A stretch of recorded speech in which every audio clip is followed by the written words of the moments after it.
Greetings, everyone. Welcome to the 196th session of the online Optom learning series, OOLS.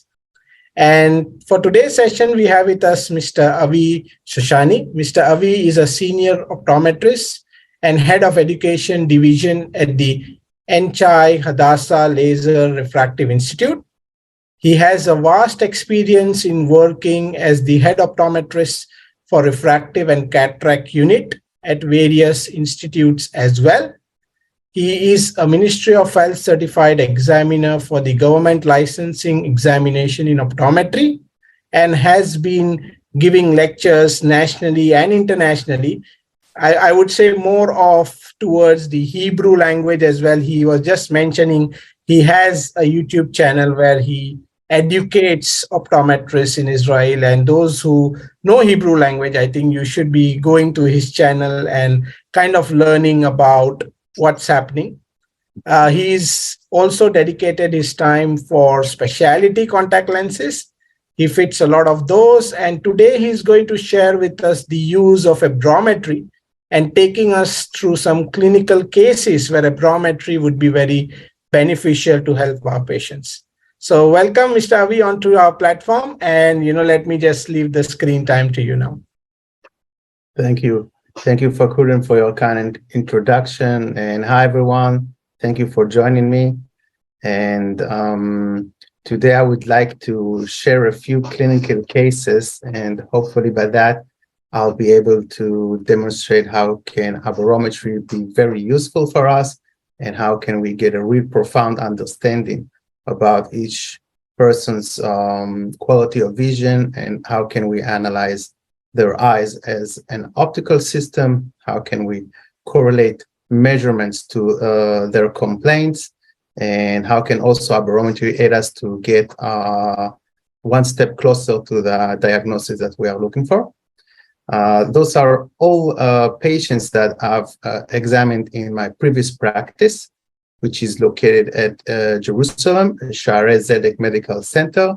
And it was a refractive surgery clinic as a part of the eye department there.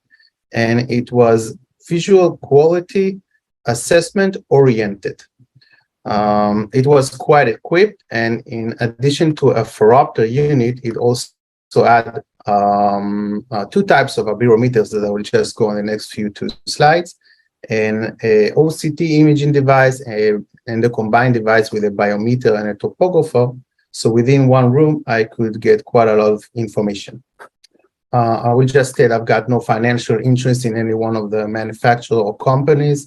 And this case presentation is strictly professional and informative only. So I will just like to go over the Aberrometer's way of action. The first one is the OPD scan, which is a combined device with a topographer.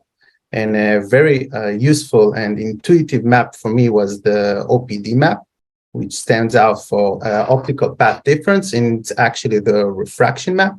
It works similar to corneal topography that gives us different curvature values across the scan. So the OPD actually gives us the refraction within the pupil aperture, and it's presented to us in diopters, and that's why I think it's very intuitive. The instrument actually measures the refraction just the way that we do when we are using our retinoscope. It's actually very clever and accurate retinoscope. It flashes those streaks of light up and down and horizontally and actually at all angles, and by that it's very accurate. And it can also distinguish any either change in speed or the width of the retroilluminated streak, and by that it actually can measure a change in variation in dioptric power. So let's say if it's scanning the horizontal meridian and the first half of the pupil has a very sluggish and slowly with motion, and the second half of the pupil, the motion was very rapid. So by that it actually measured the different a change in dioptric power. So after measuring those refractions, in action delivered us those maps, and here we've got a theoretical eye, perfect optics. And let's see on this map here in the center, this OPD map, we can see that it has perfect optics because we recognize there's a single color all across the pupil aperture. and the value 0 is all across. This is a planar eye, it's all across the pupil aperture. That means that when there's a spot of light shining at infinity on that actual pupil, that means that all rays of light that enter this pupil from all regions will eventually converge and hit the same spot. And actually, this is that exact spot. It's the point spread function. It is actually a front view of the calculated image formation of that point source of light using as an object at infinity shining on that exact measured pupil. So we understand that the smaller the PSF, the better the optics. And if we see a single color or the dioptric values across the pupil aperture are all close to one another, by that we understand that we've got really good optics. Of course, we know that aberrations are divided to both low and high order aberrations. And how can we distinguish a low order aberration with the OPD map? Here we've got the example on the right side. We see that this has only low order aberration within it. It's also a single color all across the pupil aperture, and the value minus 1.5 is all across the pupil.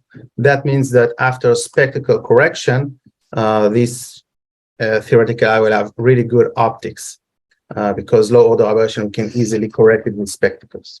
Of course, astigmatism is also a low order aberration, and we can also get really quality vision after spectacle correction. And we will distinguish low order aberration such as an astigmatism. We will see like an hourglass pattern or symmetric bow tie within the colors, but it's always better to examine the dioptric values within the pupil aperture.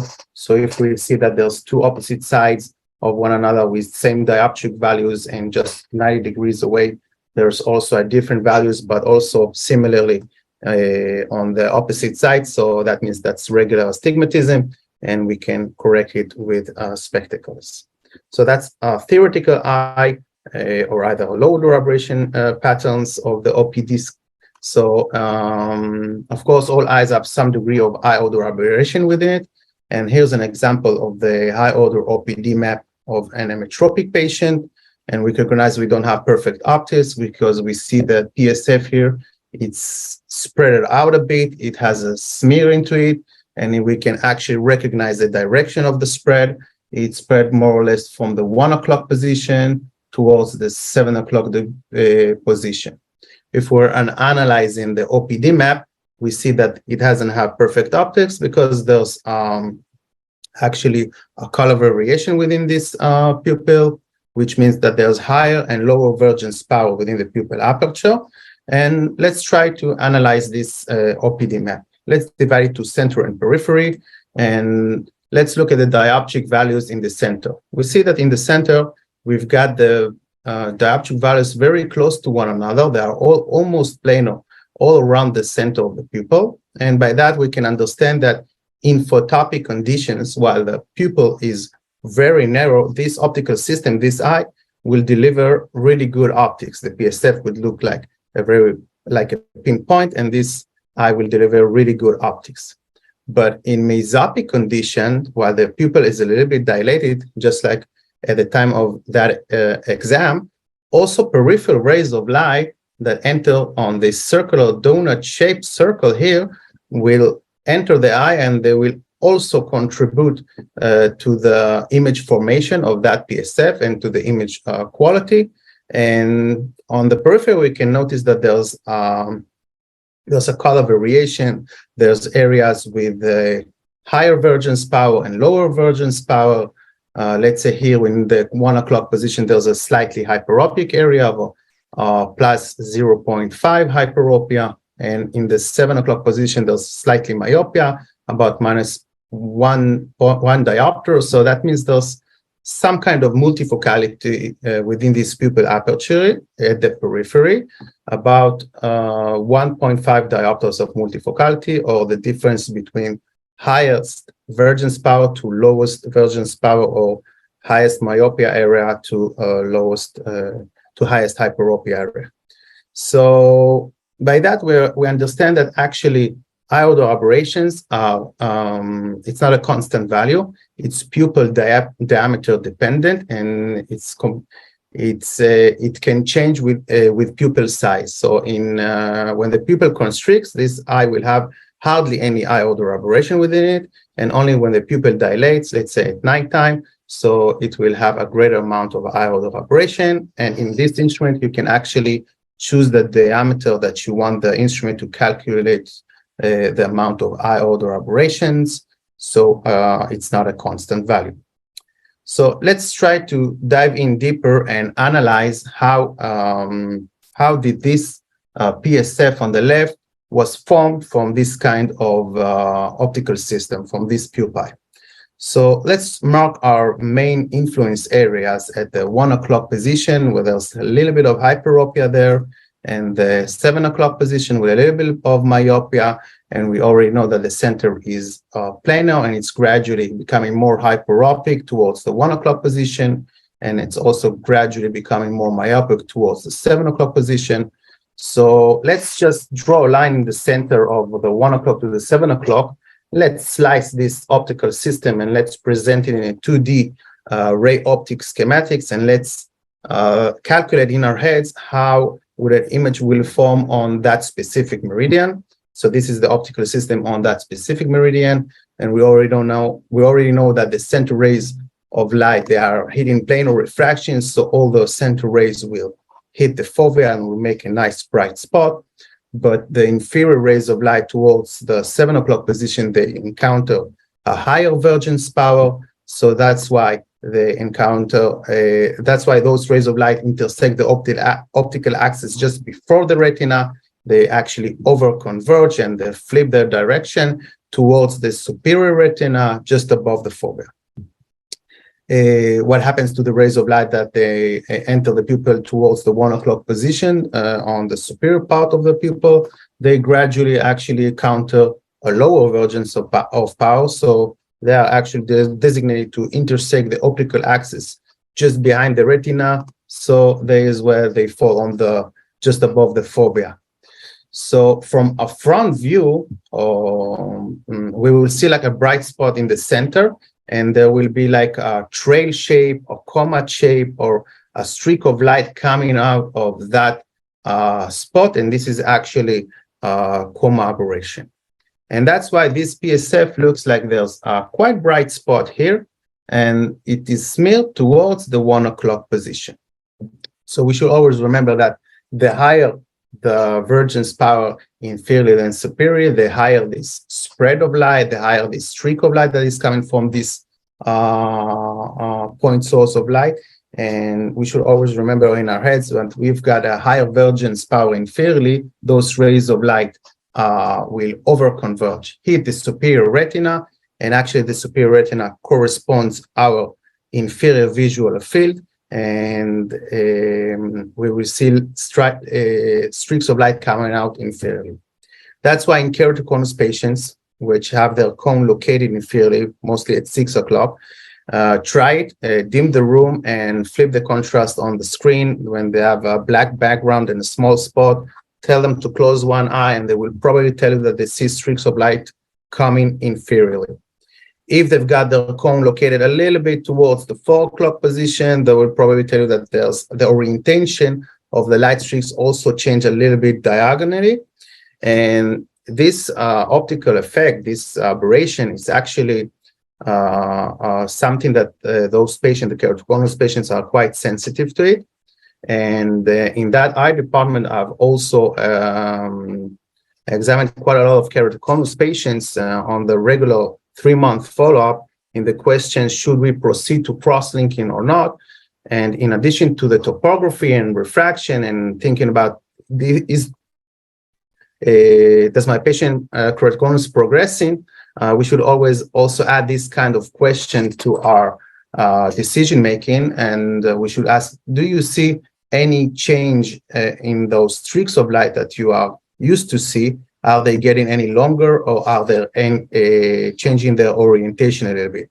Because if the cone is progressing, that means that there's now a higher divergence power superiorly than inferiorly. It's getting greater, this difference. So that means those streaks of light should be longer. And if there's a very slightly cone location change, so this patient can also change, distinguish the orientations that he is changing. So it's very important to ask our patient. Of course, it's subjectively by the patients, but we should add it to our decision making. So that's why I think the OPD map is very intuitive, looking at high order aberration because of the dioptric representation within the pupil aperture.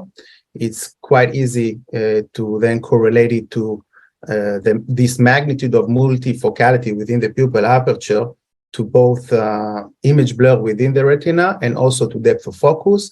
And I can always translate it to either depth of field or to Snellen acuity on the chart.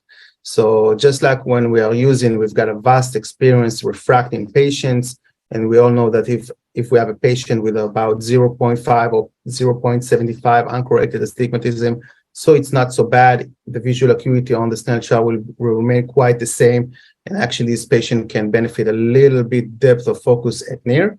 And I can also translate in my head if a patient has a 4 diopter of uncorrected astigmatism, so the smear in the field will be, nothing will be quite in focus, and the Snellen acuity chart will be quite reduced. So that's why it's very intuitive to speak in diopters. As you all know, wavefront, this instrument can also deliver us regular waveform maps that it could be a topic by itself. Those regular wavefronts are actually the measured wavefront compared to the ideal wavefront, and they put one on top of another, and they examine the deviation between one another, and the deviation is measured in microns, and then they give you this Zernike polynomials of many types of aberration, and they're talking about if a patient have a 0.5 of coma aberration, it's 0.5 microns, and if he has 0.7 microns of spherical aberration. So for me, it doesn't say so much. It's better to see it in diopters. I can easily translate it to both the image blur or depth of focus or depth of field. And of course, you can get used to looking at aberration as a micron representation. That's what we are doing in cataract clinics when we are always measuring the wavefront of the cornea in order to help us decide what kind of intraocular lens should we implant in our patients. We always want a small high order aberrations within the cornea in order to select a trifocal intraocular lenses. But there's many arguments within those ophthalmologists about the cutoff values in those kind of measurements, and that's why I think to see it in diopters, it's more intuitive. And on the previous slide, I demonstrated how you can recognize either low or high order aberrations. So how can we distinguish any high order aberration? What types will be on the OPD map? Within this pyramid of aberrations, there's many types, but we can quite neglect all, and there's actually only 3 types of aberrations that influence our vision the most. And the first one is coma aberration. Coma aberration is quite a bad one. It would look like there's 2 opposite sides of the pupil with different vergence power, just like in Cataract corneals. And there's another aberration, the spherical aberration. A spherical aberration would look like there's different vergence power in the center compared to a different vergence power in a circular donut shape in the periphery. This aberration could be quite good in small amounts, but in large amounts, it would be quite bad. And there's a case up ahead we can see about it. And there's the trefoil aberration that would look like there's 3 peripheral areas that are changing from high to low vergence power. So this instrument, the OPD scan, measures and quantify different types of aberration and giving us those maps.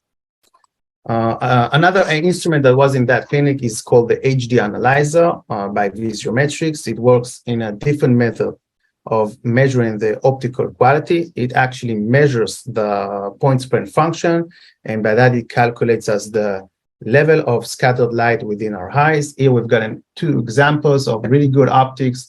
We see this is the PSF with really good values. We see a pinpoint PSF, it's very small, so we know it's good optics. And if we see that the PSF is very large, so for sure those is bad optical quality. So one of the main uses of this HD analyzer is to help us decide when is the right time to proceed either with a corneal or either with a lens-based refractive surgery. Should we do LASIK or should we do refractive lens exchange? The thing is that for patients who seek spectacle independence and they're in their 50s, normally as practitioners, we are using the best corrected visual acuity into account. And also we take the dilated pupil slit observation on the crystalline lens in order to decide if it's go for LASIK. So if the patient has a 20/20 visual acuity and his crystalline looks quite clear, so it's a go for LASIK. But the thing is that 20/20 visual acuity does not really guarantee us visual quality. And also a quite clear looking lens does not mean that there's no level of scattered light within this crystalline lens. For sure, those patients already have some kind of degree of dysfunction lens syndrome. They've got a quite yellowish tint into their crystalline lens, and they already lost their quite a large amount of their accommodation abilities. So the question is there any level of scattered light within this eye? So we're using this the HD analyzer as an objective cataract screening tool, and it actually gives us values that we can go and work with it. It's called the OSI, the Objective Scatter Index. And how this instrument is calculating this OSI, I always like to make the analogy to a running tap of water. So if we add a tap of water and we'll open it, we'll see that the water, just the flow of the water is forming like a column shape, and nothing disturbs the water, nothing gets this, the droplets to scatter. And if there was a drain just underneath it, so all the water will enter the drain, and the surrounding of the drain, the sink itself will remain dry. So only by looking at the sink, if it's dry, so we know that it's nothing disturb the flow of water. But if we just put a strainer just in the middle of the flow, so for sure now droplets of water will get scattered away, and they will also hit the surrounding of the drain and will make it wet. So if we're looking at the sink now, we see it's wet, so we know that something disturbed the water, the flow of water. So this instrument does the same thing with the light. It actually emits a certain energy of light, and it's analyzing how much is coming back from the eye on a really small spot in the middle of the sensor compared to the periphery. So if all of the energy that the instrument emitted is coming back on a very small spot, it all accumulates on all the energy of light accumulates to a very small spot in the center of the sensor. So that means that the media is very clear. But if there's also energy of light accumulated in the surrounding of the sensor, that means that less energy got in the middle of the sensor. So for sure now there's some kind of scattered of light. So it can calculate, it can measure the energy in the middle of the sensor compared to a periphery and give us those values that we call OSI. So here we've got a patient with a 0.7 OSI on the green level. So this is really good optics. And this patient has a larger amount of OSI, so there's a lot of scattered of light. So we know that the larger the OSI, the larger the light scatter.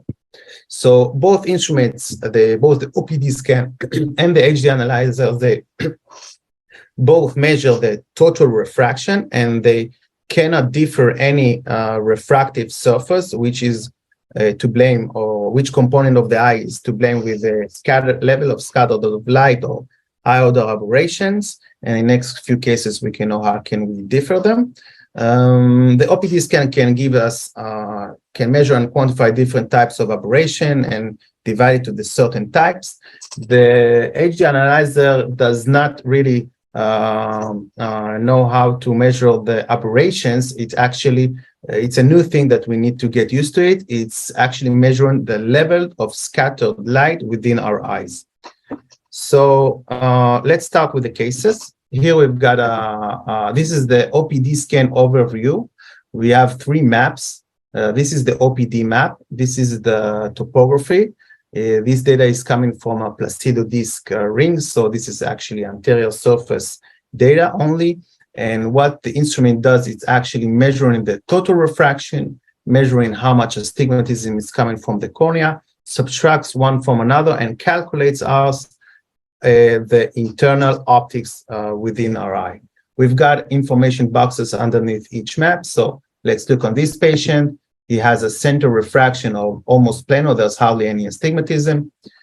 By the way, it can also measure the peripheral refraction because it measures the refraction in both photopic condition, while the pupil is very narrow, and mesopic conditions. So this patient has a planar refraction almost, but I can see that the topography has quite nice with the rule astigmatism, and the magnitude is 3. So for sure, this patient does not follow the Jabal rule predicting astigmatism. And why is that? We can recognize that inside the eye there's an against the rule astigmatism. That's a low order aberration there inside the eye that we can recognize. And because it looks quite perpendicular to the corneal astigmatism, I understand they cancel each other out. And that's because this patient has undergone a toric IOL implantation. Spoiler alert, you can see the cases on the title. So let's go on the information boxes just underneath the internal OPD. We see that the magnitude of astigmatism on the cornea and in the internal optics has the same magnitude, and also the axis of astigmatism on the cornea and in the internally, they are perpendicular to one another, so they cancel each other out. And that's why we've got in the total refraction, planar refraction. And actually by that, I can understand that the toric IOL calculation was done correctly.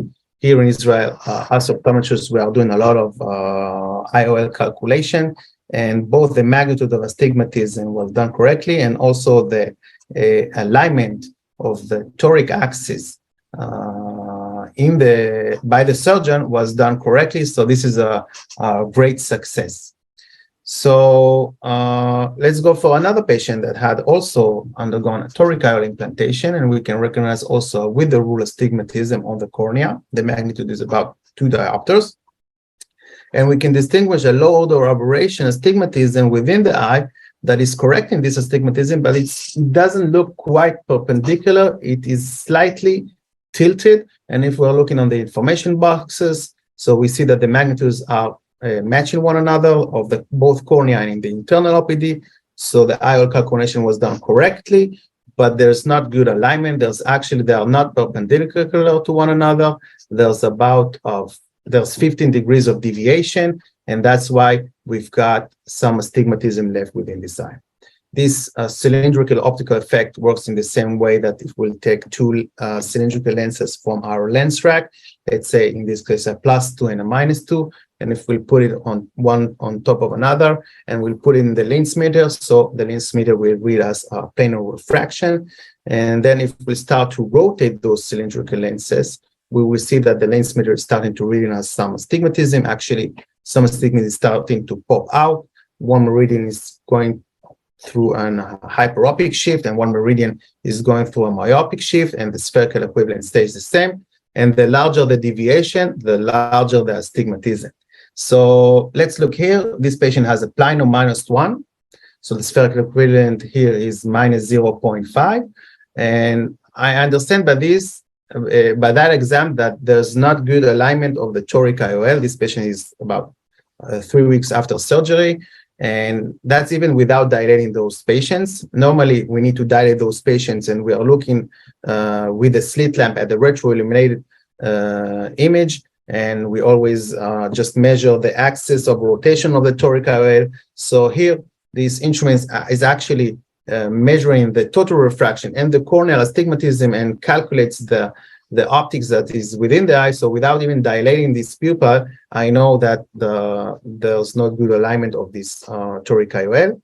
And because it's only 3 weeks after surgery, the surgeon took him back to the OR and actually dialed and realigned the toric IOL to the correct axis. And immediately after the OR, while his pupil was extremely dilated, he came back to another exam with the OPD. And let's look on the internal report. We see that there's the magnitude remained the same because it did not change the toric IOL. Only now that there are axis of the toric IOL and the cornea, now they are really perpendicular to one another. So there's hardly any astigmatism left.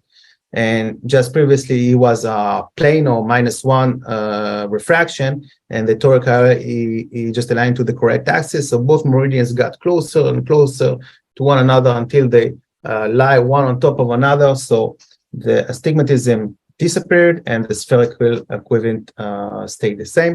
So you can use this OPD for measuring and calculating the low order aberration pattern here within the eye.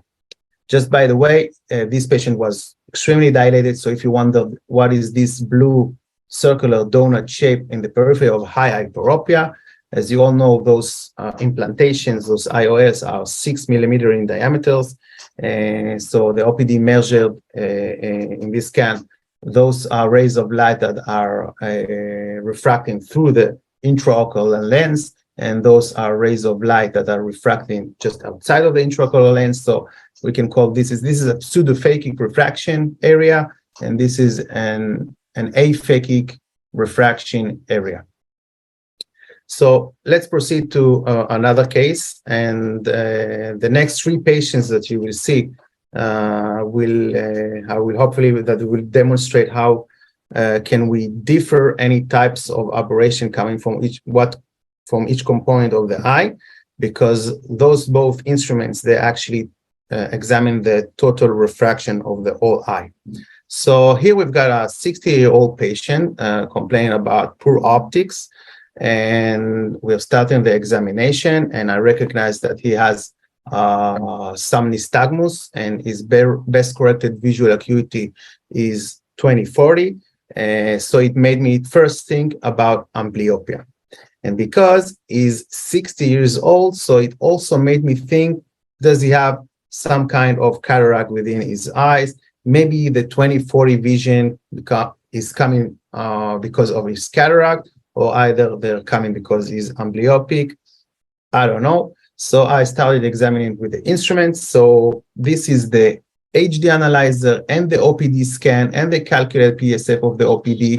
And let's look on the HD analyzer. We can see that there's a quite large spot of the PSF, and it's now the OSI is on the green, is on the yellow levels. Actually, those are quite high level of scattered light within patients' eyes, and those are the exact patients that need to go under cataract surgery. This measurement actually really correlates the complaints of this patient and also correlates the 20/40 vision. Also, I can see the OPD map here. It's in diopter, so I recognize that there's something quite off here. The 10 o'clock position has a high peak of hyperopia, while the rest of the pupil has a lower amount of dioptric values, and here is almost planar. So there's about 5 diopters of multifocality within this pupil. So for sure he has eye-odor aberrations, but I don't know where are they coming from. So because I'm also fitting scleral lenses, and this patient actually told me that in the 90s he had a refractive surgery, and as you all know at that decade, those lasers did not give really good quality vision. So because he had any type of surgery on his cornea, it made me think, does he have any eye odor aberration coming from his cornea? So I just took a scleral lens from the trial set, filled it with the saline, and rolled it over the cornea. And I over-refracted this patient, and the best corrected visual acuity stayed the same. Actually, it was still 20/40. And normally when you are a patient has complaints and he's 60 years old and you're thinking about aberration coming from the cornea, so if you make over-refraction with the scleral lenses, by that you understand that you've canceled the optical effect of the cornea. So actually here it tells me that the crystalline lens is to blame and we should proceed with the cataract surgery. But I've also measured him with those two instruments with the scleral lenses, and this is what I got. You can see that now the HD analyzer gives us a really nice spot, a pinpoint spot, and now it's on the green level. So there's a really large improvement between this OSI and this OSI without and with the scleral lenses. And those are actually levels of scattered light that are very low. And if this patient was a regular patient that's coming for a lazy consultation, if he wants to have his spectacle independences, so if we see this kind of level of scattered light, so it's a go for LASIK, it's a go for corneal surgery, even though that he is 60, because those are really good levels of scattered light within those patients' eye. So that's the difference in the HD analyzer. And let's analyze the difference in the OPD scan. So previously it had about 5 diopter of multifocality. So that's high order aberration. And now if I'm checking this area here, it's about +5 and this is +3. So I've reduced the amount of multifocality from 5 diopter of multifocality to 2 diopters of multifocality. So for sure, it's better optics. But we always need to dive into the OPD map and actually check the values all across the pupil aperture. So we can recognize here that we've got a nice, quite nice hourglass pattern. And if we are examining the values, here in the 10 o'clock position and the 4 o'clock position have the same dioptric values, and just 90 degrees away in the 1 o'clock position and 7 o'clock positions, there's almost the same dioptric values. So this is actually a low order aberration pattern. This is regular astigmatism that I can actually correct and put it on the front of the surface of the scleral lenses. And that's what actually I should do. So both the OPD map showed high order aberration, and I've reduced it to a low order aberration pattern, and I can correct it easily. And both the HD analyzer, they demonstrated a large improvement in optical quality. By the way, also this patient also had 20/40 vision.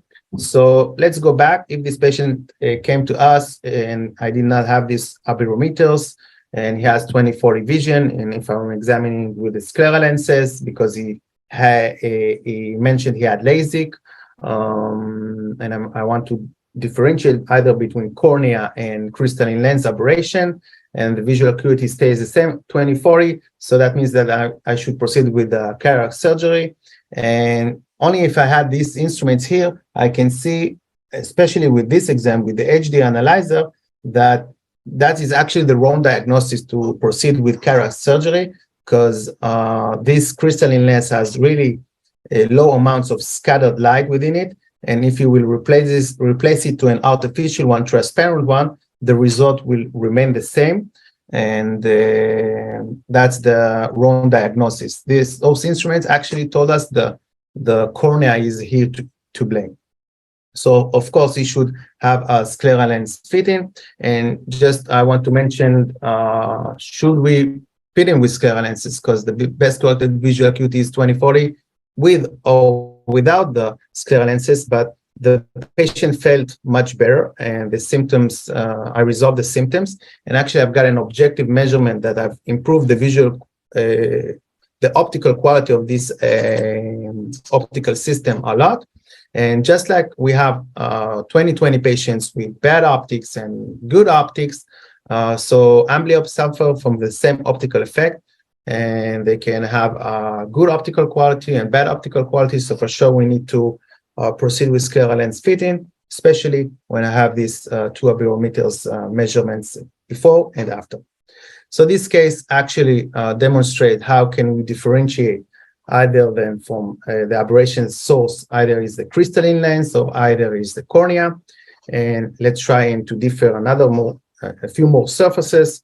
And the next 2 patients will, I have here, those are young patients, so I'm not thinking about any cataract within their eyes. And let's just add topography data on top of this, on those 2 cases. I always love topography. And just before the acquisition, if we are looking on the placido disc shape of this patient here, I can distinguish that there's quite a lot amount of anterior surface irregularities, because I know that there's some kind of an ellipse here, and this is the major axis of the ellipse, so it's quite horizontal. So I expect to see on the top of with the rural astigmatism.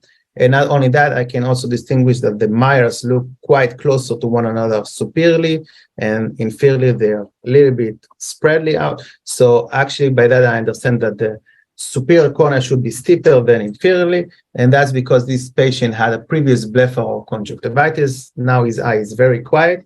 Now he only has a few ghost blasts coming in superiorly, and they are making his cornea quite deformed. So this is the topography. I'm just sorry for the quality of this image. This is the anterior cornea. I can see that there's nice with the rural astigmatism, but it's steeper superiorly than inferiorly.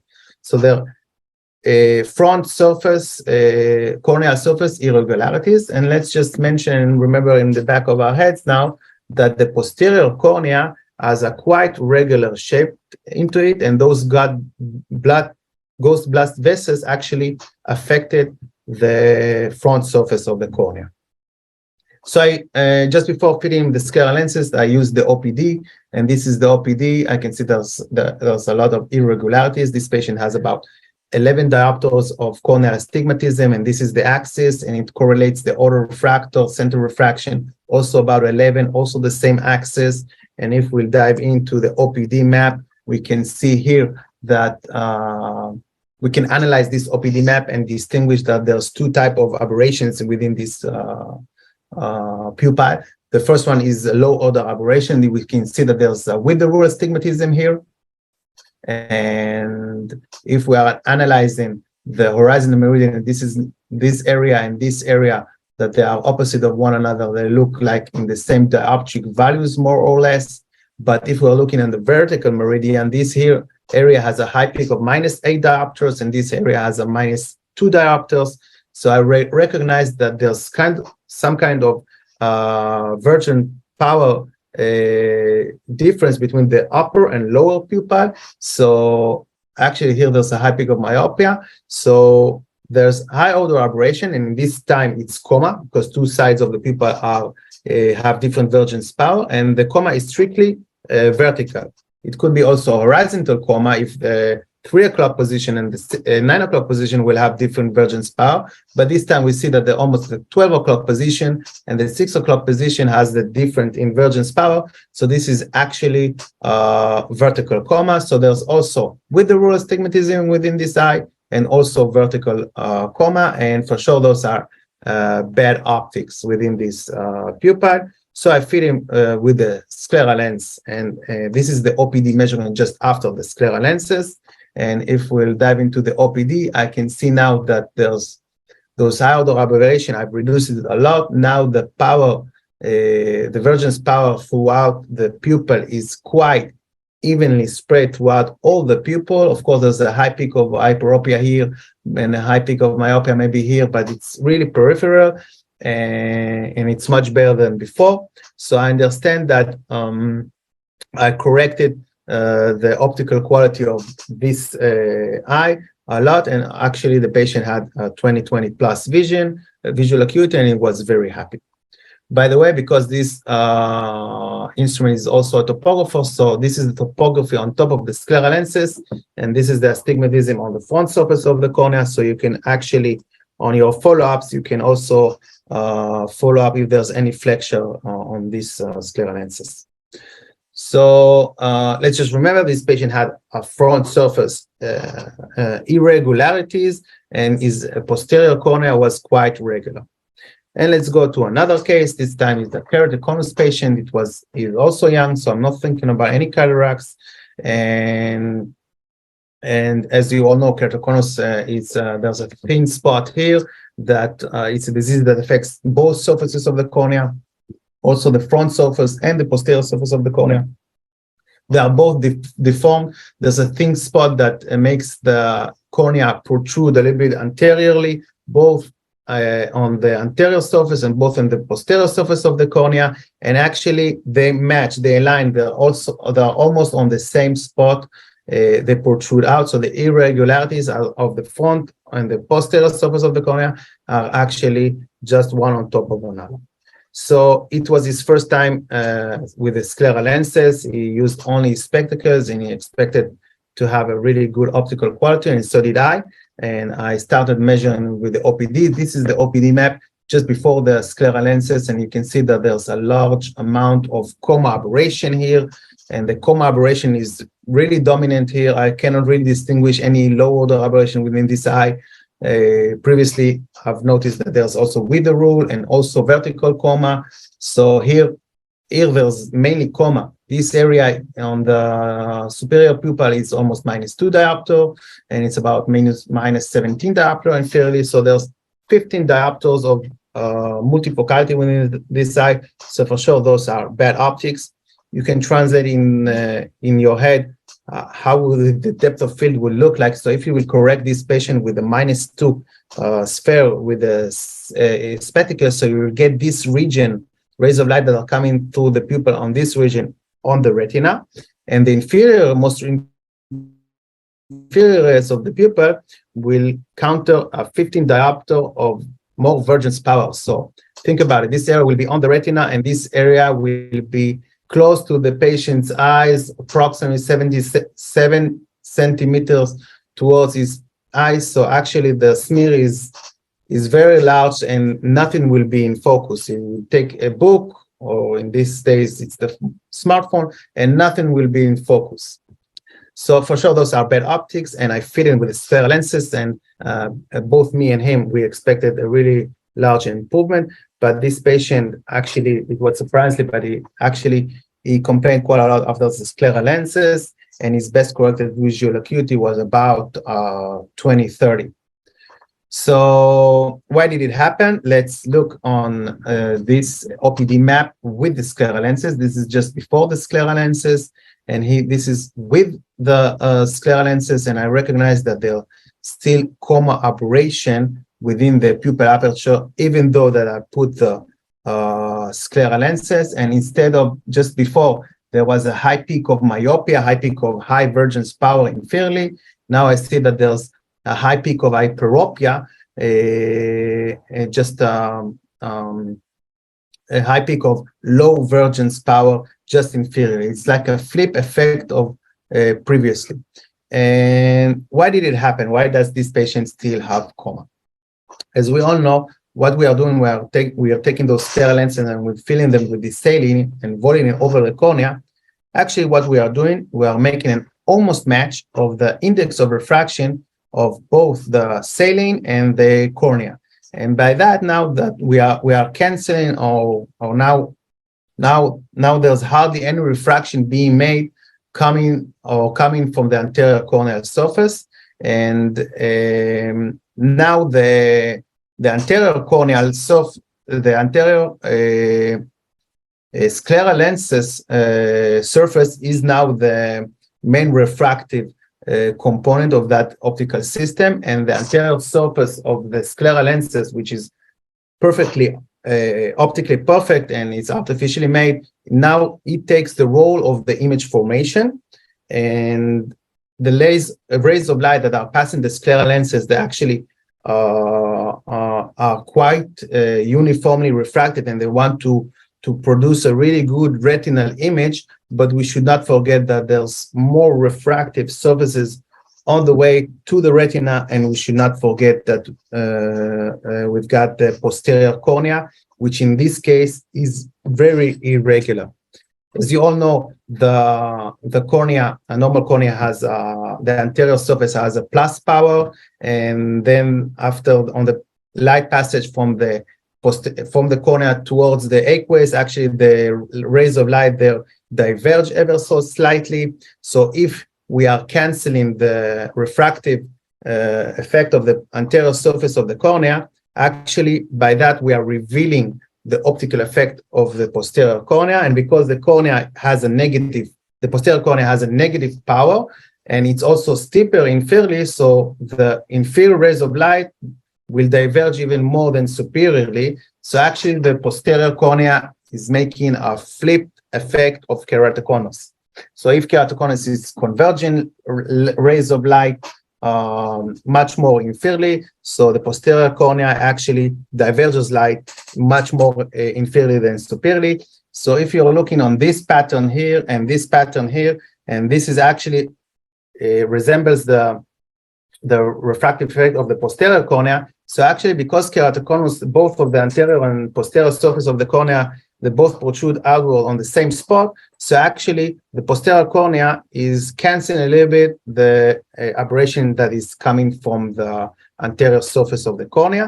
So if the posterior cornea did not have any effect, so actually this patient, the keratoconus patient, will have a higher irregularities on the anterior surface cornea only. So of course this patient has some coma within his eye, and how can we recognize this patient has still coma even without this OPD scan? It's using our retinoscope. So on the previous patient he had only anterior surface irregularities, and I put in the scleral lenses, and when I look with the retinoscope, the retroilluminated streak was really nicely retroilluminated. And with this patient, when I put the scleral lenses and I looked with the retinoscope, so actually I distinguished quite a lot of scissoring effect still within this eye. That means that this patient still has quite a lot of eye odor aberration within it. So let's think why this patient wasn't quite happy and why the best corrected visual acuity was only 20/30, and I did not correct him to 20/20, and he was not happy. So let's remember that this is the first time using scleral lenses. So for sure, he adapted his situation, having keratoconus. And here without the scleral lenses, that means that the higher divergence power is inferiorly. So you see, when he's looking at the distant lights, you see streaks of light coming inferiorly. And now with the scleral lenses, because I've reversed the optical effect, and now there's lower divergence power inferiorly and the higher divergence power superiorly. So actually I flip the effect. So I also flip the orientation of those light streaks. If this is positive coma, because the inferior has higher divergence power, so this is negative coma. So it flipped the orientation. So for sure, now he needs to neuroadapt to a new kind of aberration. He's not used to have it to see those light streaks coming out from light sources superiorly. He's used to see them inferiorly.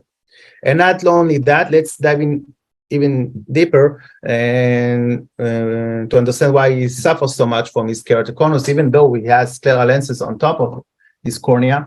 Here, just before the scleral lenses, he has about 15 diopters of multifocality. So I know that there's a quite large smear of light. The streak of light is spreading to a large area. And let's see if there's a certain amount of energy of light coming out from a light source, so it spreads to a large area. Here, in this, with the scleral lenses, I actually flip the orientation, but now there's only about 5 diopters of multifocality between the upper and lower pupil. So not only that I flip the orientation, I also reduced the smear to a smaller area. And because it's the same energy of light coming into the eye, so the same energy of light is now spreading to a smaller area, so the intensity is larger, so it would look brighter to those patients. So I don't know what is better. Is it better to be without the scleral lenses and to see streaks of light coming out inferiorly because they are long and they are faint, so you can live with it, or either it will be better to have those light streaks coming superiorly and they will be quite small and brighter?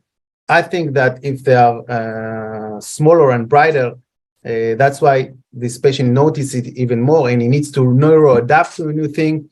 I think that those patients suffer quite a lot from the optical effect, and this is exactly those patients that can benefit from a high order aberration scleral lenses fitting. As you all know, high order aberration scleral lenses actually they need to be really fixed on the eye. There's few stages of scleral lens fitting. make the fit with the scleral lenses, and they get to a final fit that the lens will not rotate. And then they take measurements with the Aberrometer, and then they reorder the scleral high order aberration correcting scleral lenses with the new optics on top of the front surface of the scleral lenses. And they always show you those bars, the before and after, how the aberration was before, and how much spherical aberration, how much coma aberration, in many bars, and how much the aberrations are with the scleral lenses, the high order aberration correcting lenses, and those bars reduced to almost to the x-axis. So there's a really good quality image now, but those are presented in microns. And why I think it's very intuitive to see the OPD map in diopters, because now we can understand how exactly it should be. Actually, what the high order aberration scleral lenses should do, they should correct about 5 diopter plus inferiorly, and almost a planar correction on the superior pupil here. So it would look something probably like that. So this is the scleral lenses on top of this high order aberration eye, this keratoconus patient, and this area will get a higher plus power in order to correct this high order aberration. Actually, if you will make topography on top of these scleral lenses, you will see that the inferior scleral lenses is steeper than superiorly in order to create a larger vergence power inferiorly, and which is quite counterintuitive, because at first you think that if the keratoconus patient have their cone located inferiorly and it's steeper inferiorly, so the scleral lenses should be flatter inferiorly in order to have a more minus effect, but it does not work that way. That's because we are actually canceling the anterior surface of the corneal optical effect by matching the index of refraction with the saline and the cornea, and we are actually revealing the posterior corneal effect, and the cornea, the posterior cornea is actually has a negative power to it, and the flipped optical effect of keratoconus. So that's how the aberration scleral lenses would look like. And why do we need a really fixed fit of the high HOA scleral lenses, and they should not rotate? So what would happen if they would rotate a bit? So now we've got a wrong correction in a wrong area, so it will not work. And if we had a 180 degree flip of these scleral lenses, so now there's a +5 correction over the planar area of the OPD map, and there's a planar correction over the hyperopic area on the OPD map. So not only reducing the multifocality of that eye, previously it had about 5 diopter of multifocality, now we will double it, and it will be 10 diopter of multifocality. So for sure, we will double the symptoms. So that's why I think it's very intuitive. With this OPD map, you can immediately understand how things will work and how will it correct the optical effect. And here's another patient of mine with a crab claw pattern just before and after the scleral lens fitting. And actually, this slide I was lucky to be presented in one of the ECRS lectures during COVID, describing the importance of the posterior corneal astigmatism in toric IO calculation. And this case is actually demonstrating the importance of the posterior surface irregularities as well. So we should not neglect the posterior cornea. So the last 3 patients, using scleral lenses, using topography, using those aberrometry measurements, help us to differ any aberrations or scattered light levels that are coming either from cornea and crystalline lenses. And also we can dive into the cornea and to separate both surfaces, front surface of the cornea and posterior surface of the cornea. And just remember, if you only have topography, if you see a highly irregular shape of the posterior cornea, that means that there will probably be some iodor aberration left. And if the posterior cornea looks really regular, so you will probably cancel the optical effect of the anterior cornea, and you will get a really good result. So done with the scleral lenses, and let's go to another case, and I will just highlight those 2 keratometers and autorefractor information. This is a patient that I've examined in an outside clinic, and the only data that I had, the only instrument that I had is an autorefractor combined with a keratometer, and he was very young. His dominant eye was a 20/20 visual uncorrected visual acuity. and hardly any corneal astigmatism. And his fellow eye had about 20/60 best corrected visual acuity, and this is and he did not use spectacles throughout his life. So this is the other factor. I noticed that he has some about 3 diopter astigmatism, and it first made me think about meridian amblyopia that was developed there. And only diving into the keratometer, at first glance, I also saw that there's about 3 diopter of astigmatism and about 3 diopter of astigmatism on the cornea. In the total refraction and the cornea actually match one another. And at first glance, I also compared this axis of the total refraction and the keratometry. So it looks quite the same. This is 125, 121. So it quite follows the Javal rule predicting astigmatism. And I just wanted to continue to the next patient. It may think this is meridian amblyopia.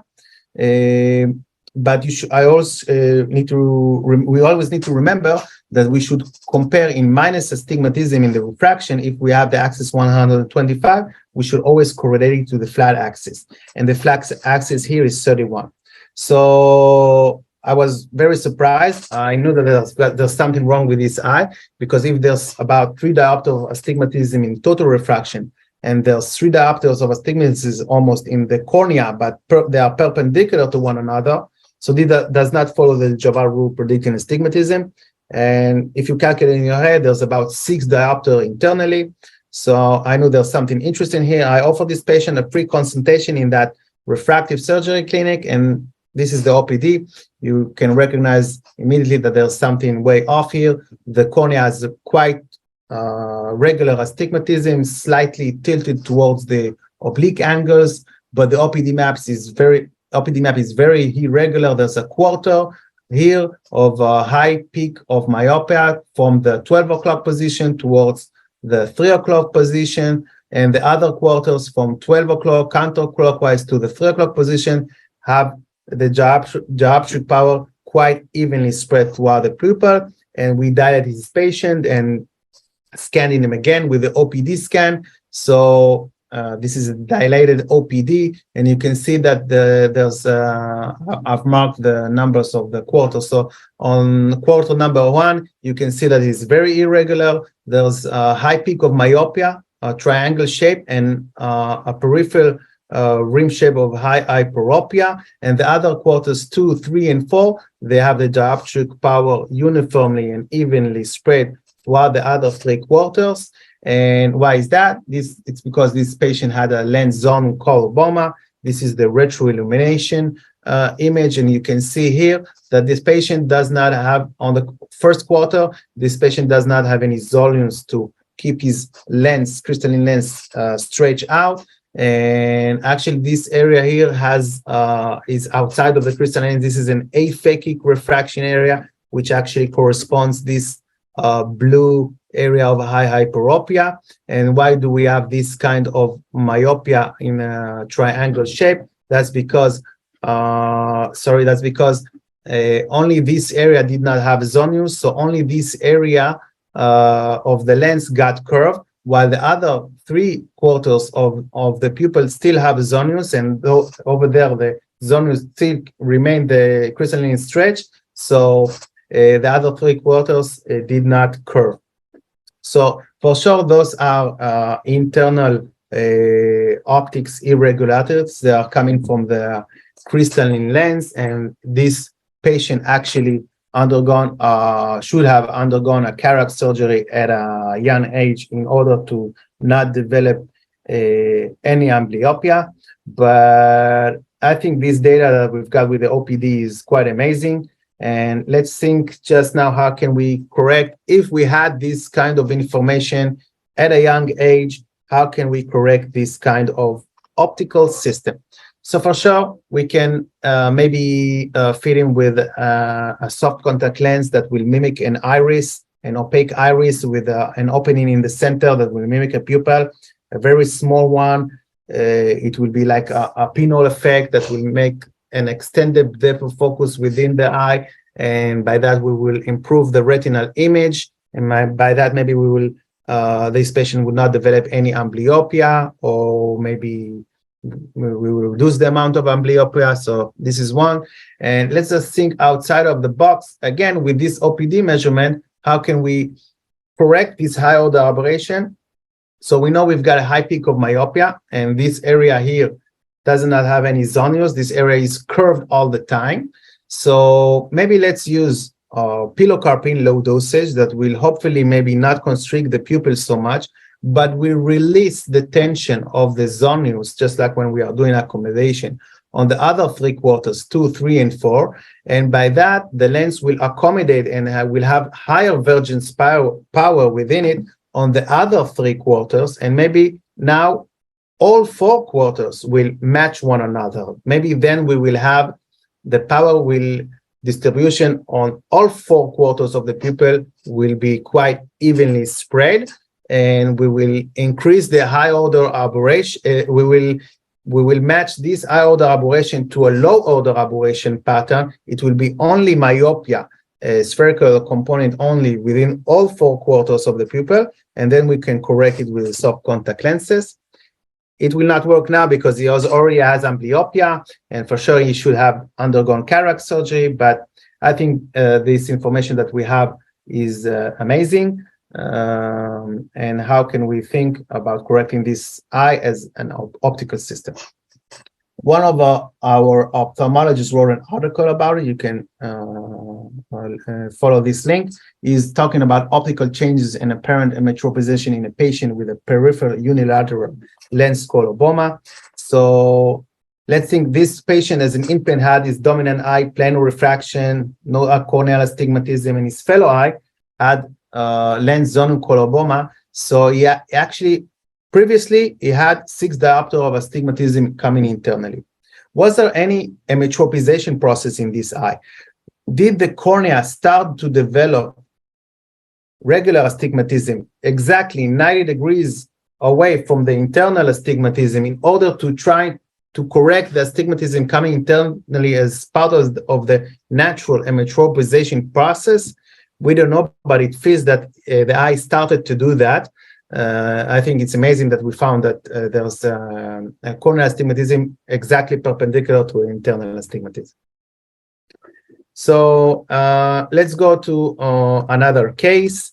And this time, this patient was misdiagnosed by 2 ophthalmologists, both retina and glaucoma specialists. He's a 30-year-old patient, and we actually diagnosed him with this Aberrometer. And a year after, he had the same condition in his fellow eye. So I'm able to show you the difference now. So this is the OPD scan just before the condition. I can recognize there's highly myopia here and quite nice against the rule astigmatism. And just after the condition was developed, I recognized that while his pupil was dilated, that the peripheral rays of light remained in the same low order aberration pattern. They remained in against the rule astigmatism, but the center of the pupil had an increasement in vergence power. He had a myopic shift only located centrally, and those are the OPD just before and after, and this is a subtractive map of both of those maps. And that's because this patient had nuclear sclerosis cataract, and that's why I mentioned that you should not always look through with the slit lamp on the lens. Sometimes, especially nuclear sclerosis cataract in early stage, you will not see that the lens is opaque, but there's a myopic shift, as we all know in nuclear sclerosis cataract. But to be more exact, the myopic shift is located only centrally and only on the nucleus. So that's why if we are looking on the post measurement here with the OPD, we can see that there's high myopia located centrally compared to the periphery. And if we are looking on the subtractive map, we can see that there's about, this area is very red in the center. So there's about 6 diopter of increasement in vergence power only located centrally compared to the peripheral donut shape with hardly any change of refraction. So this is actually an increase in negative spherical aberration. A negative spherical aberration would look like there's the center of the pupil will have higher vergence power compared to a circular donut-shaped periphery. And for sure, those are bad optics. This patient has about 6 diopter of multifocality within the pupil aperture. And because he's 38 years old, he should undergo a cataract surgery, and that's actually what we did with this patient. And we can use this OPD to help us to diagnose a condition. So here's another case with also negative spherical aberration. We can recognize it's negative because there's a high peak of myopia located centrally compared to the circular donut shape in the periphery. That's how we know there's spherical aberration in the total refraction of this eye. And if we are looking in the center refraction compared to the peripheral refraction, we understand that this patient actually in photopic condition is more myopic than in mesopic condition, while the pupil, when the pupil constricts to a very small area, so only those rays of light contribute to the image formation, and these central rays of light are more myopic to the periphery. Let's dive into the OPD report here on the overview, and I would like you to look on those PSFs. Actually, this instrument can calculate us the PSF on each refractive surface, on the total refraction, on the cornea, and internally. And just remember, that's how spherical aberration looks like. In a large amount, it looks like a spider web. So the total PSF should be the values of both the cornea and the internal PSF together. If we'll add both of them together, we will get the total OPD PSF. And if we see a quite large amount of spherical aberration here and a quite small amount of spherical aberration on the cornea, both of them together should be actually bigger than this one, the internal optics, but the total OPD's PSF looks smaller than this one. And why did this happen? That's because this patient has an internal optical system. His crystalline lens has negative spherical aberration within it. I understand it's negative because there's a high peak of high divergence power in the center compared to the peripheral circular shape. And a normal cornea produces a positive spherical aberration. Actually, they cancel each other out a little bit. The light rays that are coming from the cornea, actually the peripheral light rays, they converge even more than centrally, and then they reach the crystalline lens, and the crystalline lens does the opposite effect. They refract the center rays greater than the peripheral rays in a larger amount than the cornea, so that's why we still have negative spherical aberration within the pupil aperture, but in smaller amounts than the internal optics. So let's think again outside of the box, and how can we correct this kind of eye to supervision?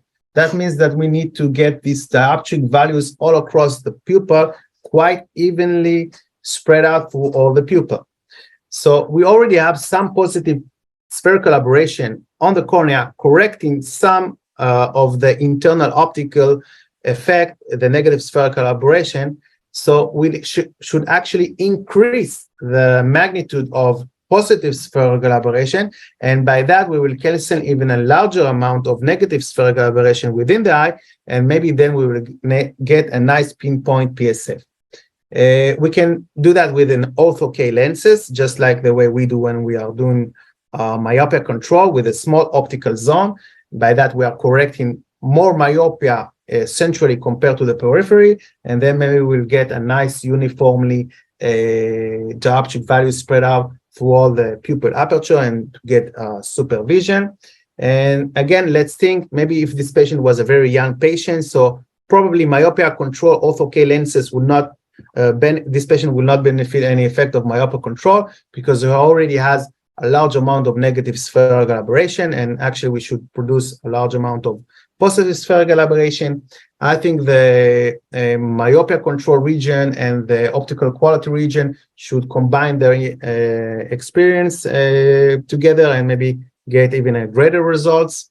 And let's think again outside of the box, and let's analyze this pupil. So the center rays are about -4 and the peripheral rays are about -2 more or less. So there's about 2.5 difference of divergence power centrally compared to the periphery in a negative spherical aberration pattern. And if we are looking at the difference between the center refraction and peripheral refraction, it's exactly +2.5. So let's think this eye actually looks like a patient with already a soft contact lens, a multifocal soft contact lenses with a near addition, and the periphery is for distance. So that's why I said that spherical aberration could be quite beneficial for in lower minds, and this is the exact amount that people can quite tolerate. We are using it already and regularly with our patients when we are fitting multifocal lenses, soft multifocal lenses. So this patient could actually benefit in the presbyopic age. Maybe will not need any addition because his eye has already soft contact lenses multifocal within it. He has already multifocal eye system with a negative spherical aberration pattern near, center near, and peripheral for distance. So what are the amounts that in spherical aberration that are not good? Just like the previous patient with the nuclear sclerosis cataract, he had an increasement in inversions power located centrally, about 6 diopters of increasement. That's a lot of multifocality. It will not benefit him so much, and you can translate it in the diopters. If you're in the about 2 to 3 diopters of addition in spherical aberration pattern, so it'd be quite good. So after speaking quite a lot about aberrations and the OPD, I will just wrap up with a quick case and how can normal situation can reduce quality of vision quite a lot. This patient had only dry eye and he had SPKs located centrally, and it was quite dense, and it reduces visual acuity. And also we measured him with HD analyzer just before and just after dry eye treatment. And this is actually an objective measurement of the visual acuity, visual quality improvement just after dry eye treatment. So thank you all for your attention. I hope I was able to demonstrate the added value of using Aberrometry and that you found those cases interesting. If you would like to reach out, please do. You can contact me. This is my mail and this is my mobile. And again, thank you for Crudin for the invite. Thank you so much, Mr. Avi. That was really wonderful. All the case was so unique in terms of how we can help patient in so many different ways, just apart from giving glasses is what we always do, but having this added tools are really very important, right? Yes, I think it's really important. And to tell you the truth, I'm used to use a lot of instruments while I'm examining patients. And I think it's really important to have as much data that you can have is the better. I'm used to also refracting patients while I'm looking on these Aberrometer measurements and also using the topography data. I also have a few screens, and you should always match or look at the magnitude either of astigmatism or any aberration while you are refractive, and it helps you to decide on the final prescription. But it could be different if you are prescribing spectacles, contact lenses, scleral lenses, and also surgery. It could be quite different. Also, in those kind of clinics, we are using the laser to have spectacle independence, and actually we are using those wavefront technologies quite a lot in order to treat also eye-odor aberrations within patients' eyes. That's right. Awesome. So we have the first question which came in terms of the Aberrometry itself, because it is more like a specialized tool. It's not available for everybody and things like that. But apart from LASIK, where do you think Aberrometry will play an important role? And I think you have answered based on your cases as well, but if you would like to re-emphasize, yeah. I will tell you the truth. I think that you should use both topography and aberrometry regularly on all patients. You will be very surprised in your findings. I know that there's financial issues into it. Nowadays, I use aberrometry only on those suspected patients. That's if they've got myopic shift. It's just previously I had a colleague of mine. He's almost 50 years old, and he had a myopic shift. So I've already examined with the Aberrometer, and I've noticed that there's a large amount of negative spherical aberrations. So I think he's starting to develop a nuclear sclerosis cataract, just like in this case. There's an increase of negative spherical aberration.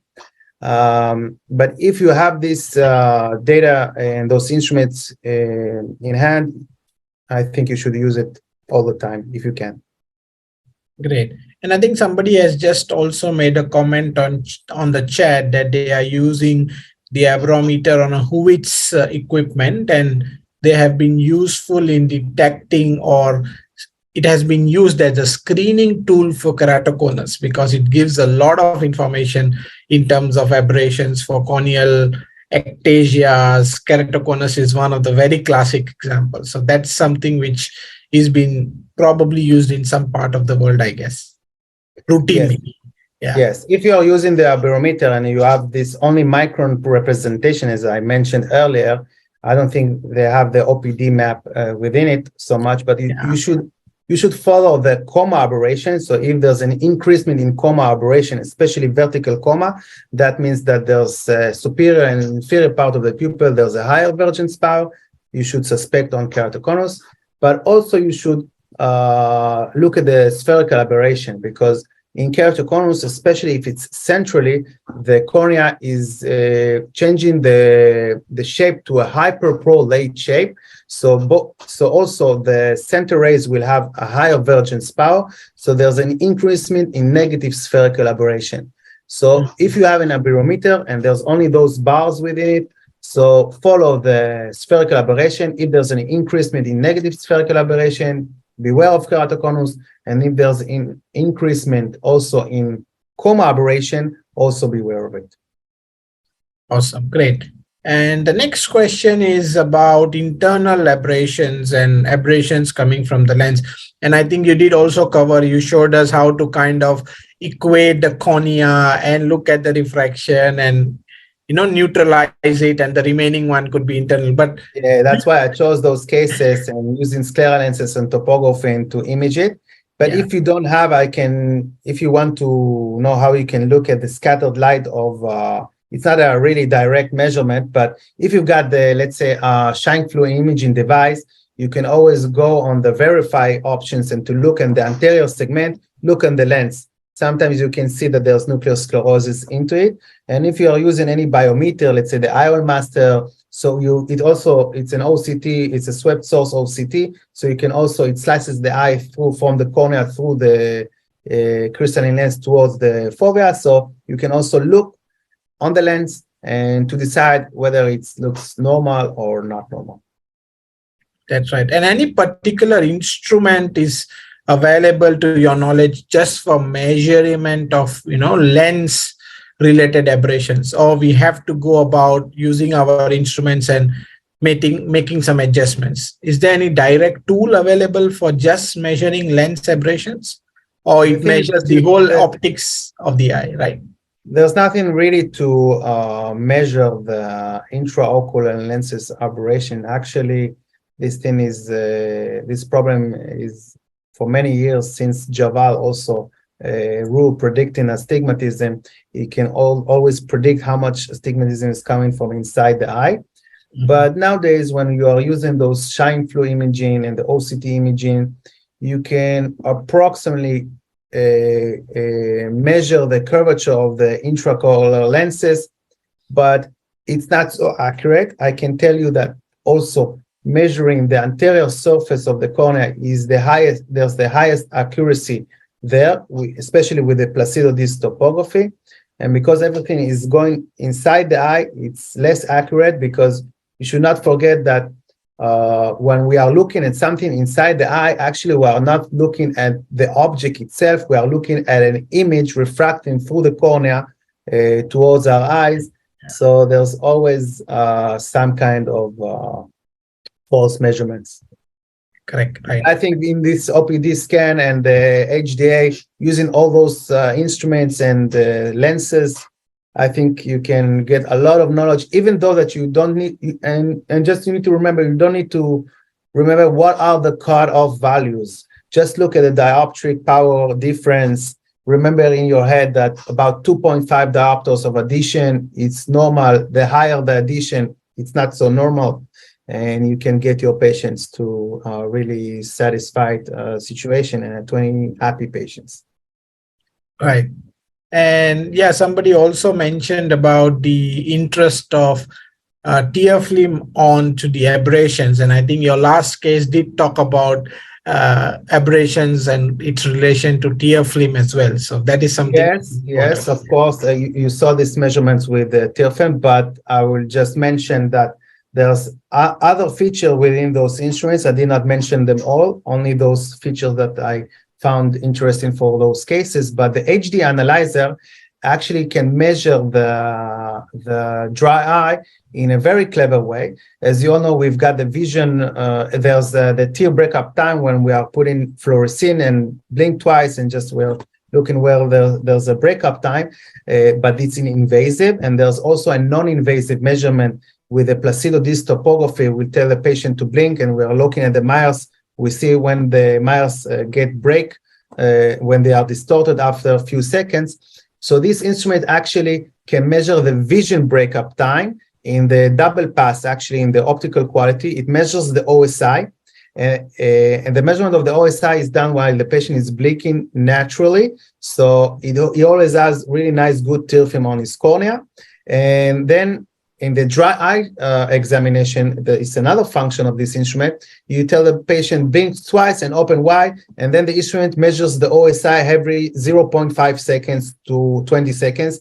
And you can see that sometimes patients have dry eye. That means that the tear film is starting to break up in the center of the pupil. So it makes the light scatter away. So the OSI levels are changing, and by that you can actually find some patient that without symptoms and dry eye. This is actually an actual optical quality measurement of the dry eye influence.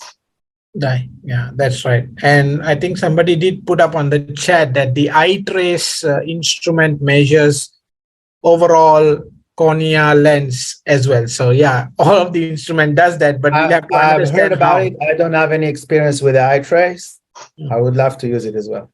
Yeah, right. Yeah. So I think a lot of new instruments are also coming up. You know, every quarter there is a new instrument and there's a new upgrade. But the whole idea is to understand on the way what Mr. Avi has explained on where is it from the cornea, how much, the corneal astigmatism and the aberration is to be calculated, looking at the overall and getting some estimates on how can we help patients in the overall view and the overall picture, right?